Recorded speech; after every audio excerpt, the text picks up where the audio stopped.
to finish the recount in about, say by tomorrow morning, mid-morning. And at that point, the lawyers here believe it's going to head for a narrow margin still and head for a recount. They're preparing for that here. Harris? All right, Griff Jenkins, thank you very much from Broward. We'll come back to you if the news warrants. Meanwhile, Brad Todd is the senior advisor for Governor Rick Scott. Boy, your life has been interesting recently, I would imagine. It has. First question out of the gate. So they're counting. How far along are they, and what are you learning from the recount? Sure. 37 out of 67 counties in Florida have completed their machine recount. That's about a third of the vote. The margin has changed. Now, brace yourself. 33 net votes.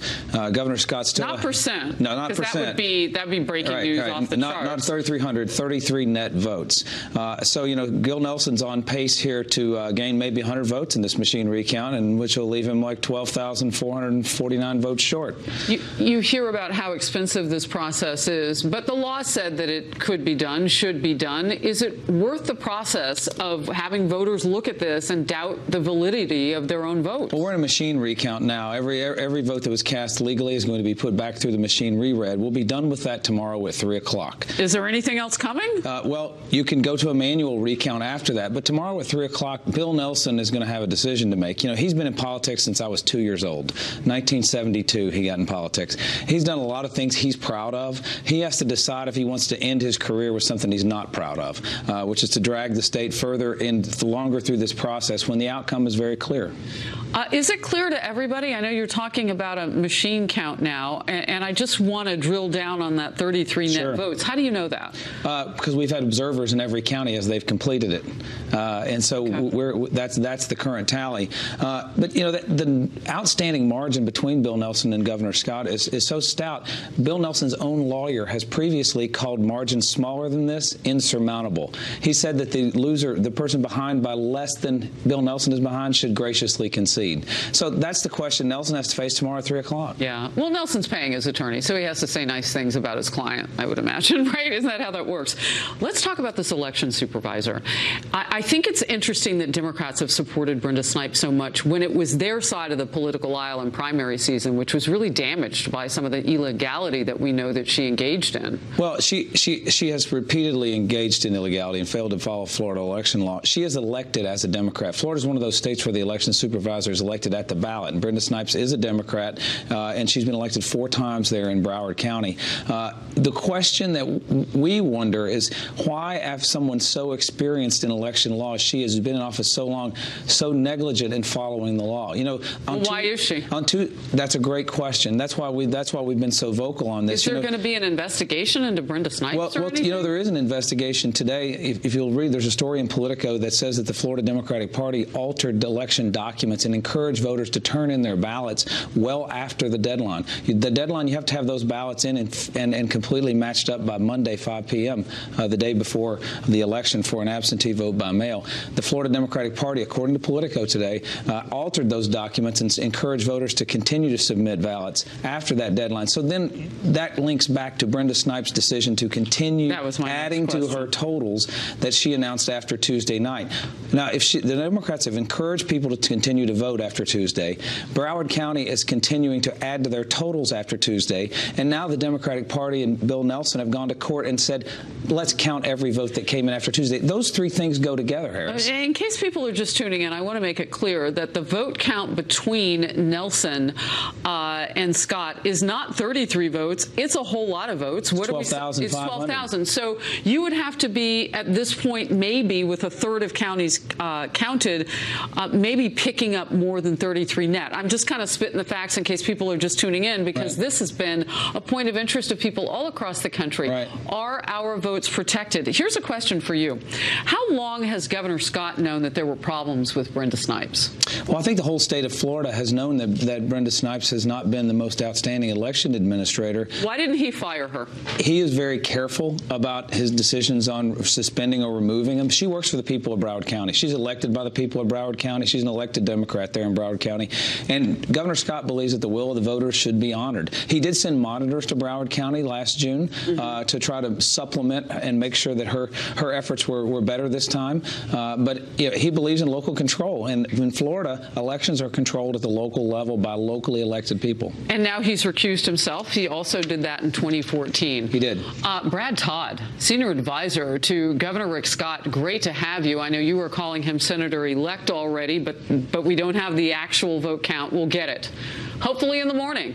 Tomorrow at 3 o'clock, Bill Nelson's got a choice to make. Thank you for coming in. Great to meet you. Thank you. California is fighting the deadliest wildfires in state history. We'll have the latest on the ground as more than 5,000 firefighters are at work there, trying to save lives. The president's legal team is coming closer to delivering handwritten answers for special counsel Robert Mueller, or at least written. They could be electronically, too, I suppose. How will this affect the pace of the investigation amid pressure to wrap it up? Heartbreak to report. The Camp Fire in northern Butte County is now claimed at least 48 lives, making it the deadliest fire California has ever seen. Claudia Cowan is live for us in Paradise, a town absolutely decimated by the flames. We've been watching it play out as people come back. Claudia? Harris, 6 more sets of remains found yesterday, all found in homes here in Paradise. And to ramp up the search for even more victims, the Butte County Sheriff is calling in 100 members of the National Guard. Additional resources to make absolutely sure the grim search for bodies is as thorough as possible. This is a very, very difficult process. And there is certainly the unfortunate possibility that even after we've searched an area, once people get back in there, it's possible that human remains could be found. The dead include 48-year-old Jesus Fernandez of Concau. He's being remembered as a kind neighbor and loving father. There's also 65-year-old Ernie Foss, his remains found at his home here in Paradise. And like so many who lived in the area and are still listed as missing, Carl Wiley was elderly, 77 years old, killed when the fire swept through nearby Magalia. The shock of it all still setting in for more than 50,000 people who remain evacuated. With most shelters filled to capacity, many have turned the parking lot at a nearby Walmart into a tent city of sorts, survivors leaning on each other to find strength and hope. There are reports a problem with a transmission line may have sparked the fire. While the cause is under investigation, a lawsuit against PG&E, the local utility here, has already been filed on behalf of Camp Fire victims. Interior Secretary Ryan Zinke will be here in the area later today to meet with first responders and get an update on the firefight. The Camp Fire has now burned 135,000 acres and is 35% contained. Harris? God bless California. And you see those big free food signs. People can't get to ATMs. Utilities are down. It's all those things that we don't consider until this happens. Claudia Cowan, thank you very much. President Trump's legal team now finalizing answers to written questions from special counsel Robert Mueller. Sources are telling Fox News the questions focus on collusion and not obstruction of justice. Chief Intelligence Correspondent Catherine Herridge is on the story for us right here in Washington, D.C. Catherine, great to be in your town.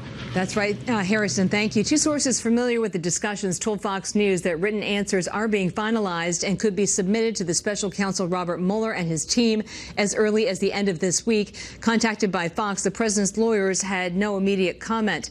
However, earlier this month, the president's legal team, we understood, was preparing written responses about alleged coordination with Russia during the 2016 campaign and not obstruction of justice, as you mentioned, over the president's May 2017 firing of FBI Director James Comey. The president's legal team considers those questions infringe on the president's constitutional power to hire and fire.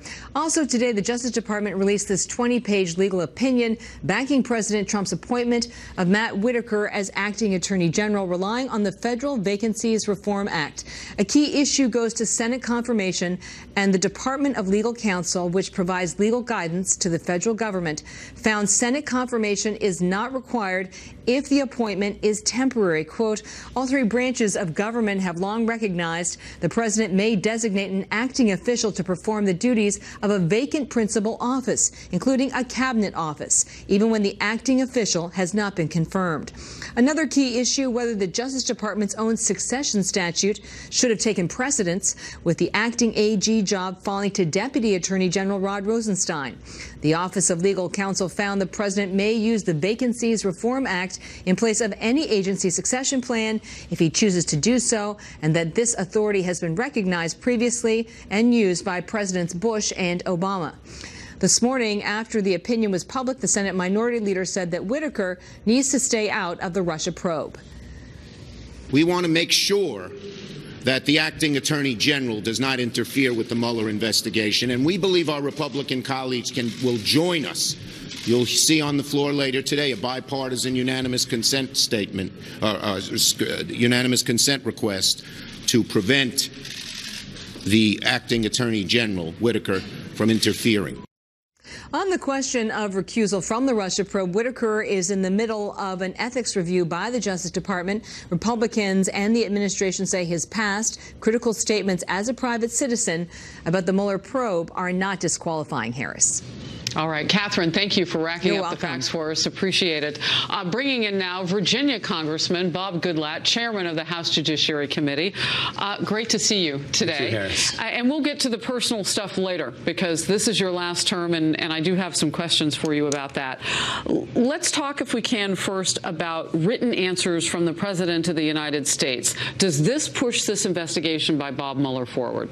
I think it does. I would not want to give the President, not being on the inside of that, advice on whether or not to answer questions, whether or not to do an interview. I think that this probe is something that needs to come to a conclusion, and if they have found matters that should be brought to a federal grand jury or a report to be brought to the Congress, they should do it. Our investigation has been very careful to stay away from Mueller's investigation, but if you take it all the way back to when it started a year before Mueller was appointed as special counsel, this has been going on for 2.5 years now, and it's a burden on our administration for this to continue. When you look at the legality, the difference between talking with the president about collusion, possible collusion with Russia and his campaign, versus obstruction of justice, what do you make of the report that now it looks like they'll just focus on the first thing in those written questions? Well, first I want to caution that it's just a report, and this special counsel has been very, very successful at keeping what he's doing very close, and therefore we really are just speculating what it may be. However, if the questions are just related to that, and given the fact that none of the indictments, nothing that has taken place thus far has shown any evidence of collusion between the Trump campaign and Russia, I would say that's a good indication for the president. All right. So with the recent departure of Jeff Sessions, and we're kind of watching what is going to happen next with Rod Rosenstein, how are you looking at the situation? Well, first of all, I'm a big admirer of Jeff Sessions. He's very popular on the Hill. Oh, absolutely. He was a great senator and did a lot of good things as Attorney General as well. But I think it was an untenable situation that he had to recuse himself from an issue that is at the heart of the operation of the Justice Department, because this just isn't just, as the Democrats would like to be, an investigation into so-called Trump-Russia collusion. It's also an investigation into the Justice Department and the Federal Bureau of Investigation, not by Mueller, but by the Congress, both the House and the Senate. Senator Graham has indicated an interest in carrying on what Trey Gowdy and I have been working on, by the Inspector General of the Department of Justice, who's looked at what happened with the Clinton investigation, now looking at the FISA warrants, and that means that generated that look at the anti-Trump dossier. Maybe that was part of that process. That means it's very difficult for an Attorney General to be presiding over a department when that investigation is taking place, and he's recused himself from it. All right. Meanwhile, Senators Jeff Flake and Chris Coons, they've gotten together on a few things before, working across the aisle for legislation. Now they want to shield Bob Mueller. And Senate Majority Leader Mitch McConnell says he doesn't see a need to do that. Watch it. There's been no indication, as you can imagine, I talk to the president fairly often, no indication that the Mueller investigation will not be allowed to finish, and it should be allowed to finish. We know how the president feels about the Mueller investigation, but he's never said he wants to shut it down. I've never heard anybody down there say they want to shut it down. I think it's in no danger, and so I don't think any legislation is necessary. And we know just now from Catherine Herridge, her reporting, the Department of Justice has just released a legal memo supporting President Trump's appointment of Matt Whitaker as acting attorney general. So you have a couple things at play there. You've got the outgoing Jeff Sessions. You've got Matthew Whitaker, who came in. You gave us your thoughts on where we are in that process. Real quickly, Matt Whitaker. I agree with Mitch McConnell. He's got it exactly right. There's no indication that Mr. Mueller is not going to be able to complete his investigation, and we have made sure that our investigation has steered clear of what he is doing. So it, in my opinion, is very important that we not have yet another Attorney General of the United States who recuses themselves from a broad issue that relates to the public's trust in the department itself and in the FBI. Now, the new director of the FBI, Christopher Wray, has made tremendous strides in changing personnel at the Bureau and in moving forward and taking the Inspector General's recommendations to heart, making changes. We need an Attorney General who do the same thing. I suspect that for Mr. Whitaker, it's only temporary, but it could take a month or two to get and then confirm a new Attorney General. That this is temporary. Real quickly, you are exiting. Not so lame right now, though, because there's a lot to get done before January. But what are some of your plans as you move forward?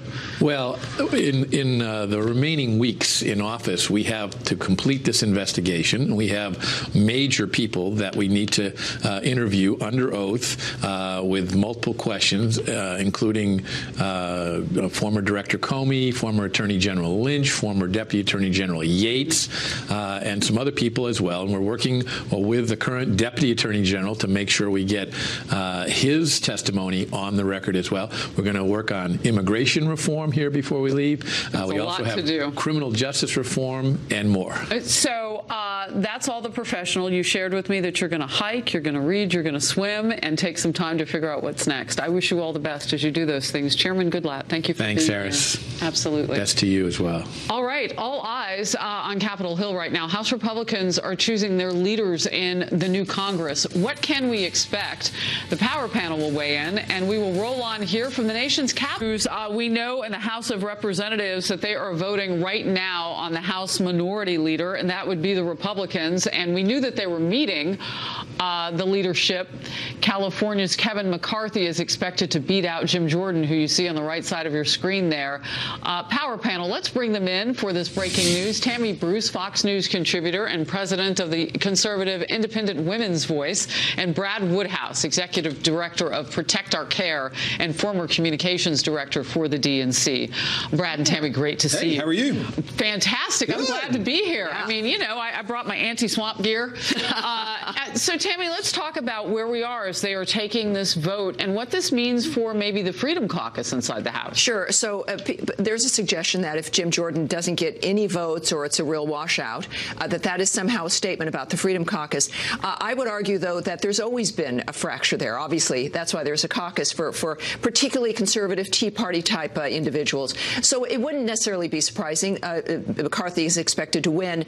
But I think that there's already a spin, though, of suggesting that it's Freedom Caucus type individuals who are responsible for what happened on Tuesday, or the attitude or that kind of politics is responsible. That would be a mistake. The general sense is that, and I agree with Jim Jordan, that if the Republicans had behaved differently in the last 2 years, were more unified, were able to do more on the wall, actually kept their promise on repeal and replace Obamacare, that maybe Republicans on the ground would have had a bit more security in voting. Because, look, this is what President Trump ran on, and that's why he was elected. Why are you laughing? Well, I mean, look, the repealing and replacing Obamacare is why they lost the House. The suburban voters turned out in droves. The exit polls said 2-1 that health care was the number one issue. We don't do like the exit polls on Fox News. We have a fancier way, and it actually works. Yeah. Yeah. You canvass 125,000 people, you're going to get some answers. Well, health care was a big issue. And the bigger, I think, and more important than the internal Republican Party dynamics is who they are electing as minority leader.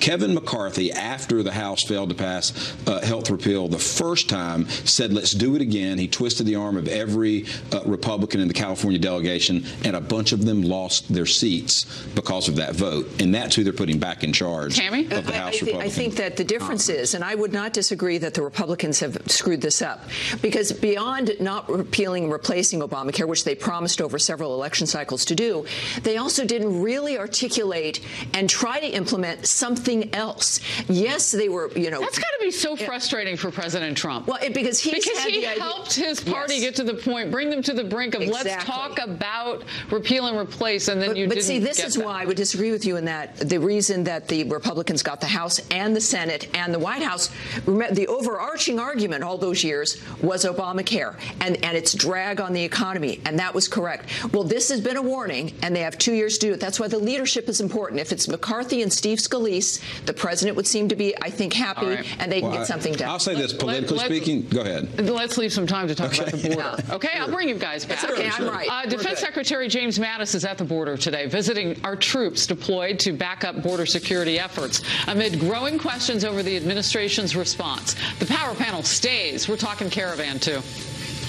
Today it is back to work in D.C. GOP leadership voting is going on right now as the #2 Republican in the House, Kevin McCarthy, goes after the top spot. We will have a live report from Capitol Hill. Plus this, Defense Secretary James Mattis, he's getting ready for a trip. He's visiting our troops at the southern border as he warns of more deployments. And back to Florida, the latest numbers in the Senate and gubernatorial races as midterm mania continues. Join us on the Daily Briefing. All right, so Julie just mentioned it. Let's get into the border, shall we? Defense Secretary James Mattis is visiting troops at the border in Texas, deployed by President Trump as Central American migrants are headed for the U.S. border. Now DHS officials are telling Fox News they are aware that a few hundred of them in that caravan have arrived in Tijuana at the California-Mexico border. So they splintered off. There have been some groups that have been doing that. Power panel stayed, Tammy Bruce, Brad Woodhouse. Brad, they are arriving, not in huge numbers, but hundreds of them at a time now. Well, I'm glad the Defense Secretary is visiting the troops. What I really think he should do is send them home. I mean, this was a political ploy. The president hasn't mentioned the caravans since the election. Well, he deployed the military. He deployed the military before he deployed the military before the election as a political ploy. He was trying to scare people to go vote on this issue. And you know I like you. I see the talking point. Can we get to the issue of what's happening? Did you hear what I said? Hundreds of people have now begun arriving. They have splintered off. There was an LGBT group that said it was being mistreated in the caravan, reportedly. You know, some of the same things that they were escaping from their home country. They splintered off, got some bus rides by different LGBT groups in Mexico and U.S. They are now starting to show up, some of these people. This is not new, right? People have tried to come to this country. No, it is not forever. new. We've had boat lifts. The size of 12,000 is new. Let's get Tammy Bruce we've had many in there. thousands more than that. It's her job to argue with you. Yeah. Well, look, I think that this not only is happening all the time, but numbers are always at the border trying to get over, not just the caravan.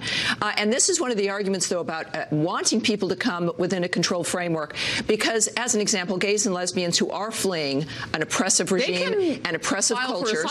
Yes, we want to make sure, though, that this nation isn't just turning into the same dynamic that they were fleeing, when you don't have any control about who is here and what those communities become and who they face when they go into their new community. This is why we want some control at the border and a reasonable, functional framework. But at the same time, you're also looking at the crimes and the kidnapping, the sex trafficking that also has been happening with the caravan. And I think that ultimately, for the people who engage in this and pay people money to get there, the thousands of dollars to coyotes, putting children through this is harmful to them and to all of us. And this is the president's message. It always has been. And why he was elected, 75% of Americans have said that border security has got to be tighter. We've got to apply the laws. Breaking news. Great to see you. Kevin McCarthy wins Minority Leader in the House. Steve Scalise will stay on now as House Whip, but Minority House Whip. Stay tuned.